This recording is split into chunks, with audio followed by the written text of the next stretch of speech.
Mga wild dogs, me and my compadres. Buhay parang GTA, iba't iba na address. Lahat nga, Bok, ikaw ang natural magpatawa. Mga storytelling mo, talagang mabigat. Book of knowledge.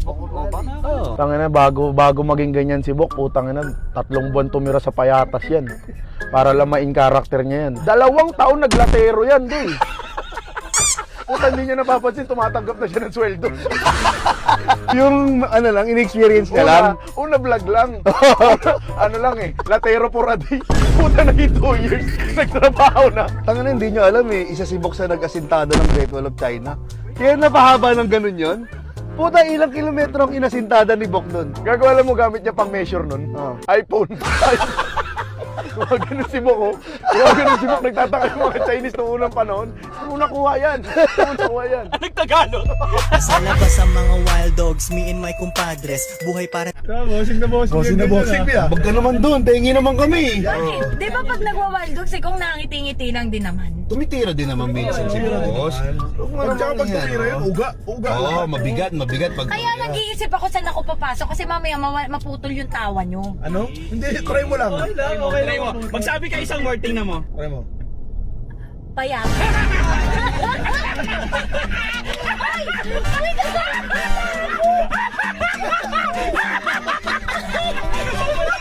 Sobrang natawa. Ulo ka!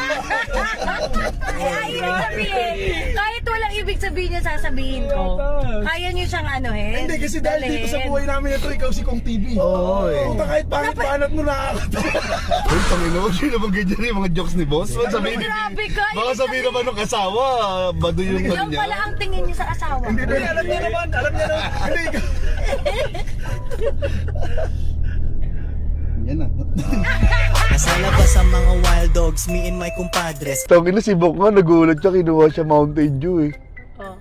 Tagabuhat ng case doon sa truck. sabi ka, kunin ka namin, Bok, ng Mountain Dew. Kasi kinuha na namin si Kong, di ba? You remember? Oh, yes po. Tagal na nga ni Kong sa inyo eh. Kunin ka naman namin. Kunin ka namin pahinante. Yung kasi deliverables eh. Tangina, deliverables. Delivery pala. Sino nag-close deal niyan, Bok? Ikaw lang din? O may manager ka? Hindi, family affair yan. Sila magkakapatid yan. Nag-usap-usap yan. Family business pala. May posting pa si Book eh, signing contract. Ganun. Ay, ganda, pang mayaman. Sabi oh, please welcome our official delivery partner. Tsaka yung ano lang, yung sa mga tindahan, yung nagkakabit ng mga tarpaulin, yung... Yun ang posting niya. Posting niya, literal na poste. Tanggalin mo yung mga sip-sip Poso Negro. Palitan mo ng Mountain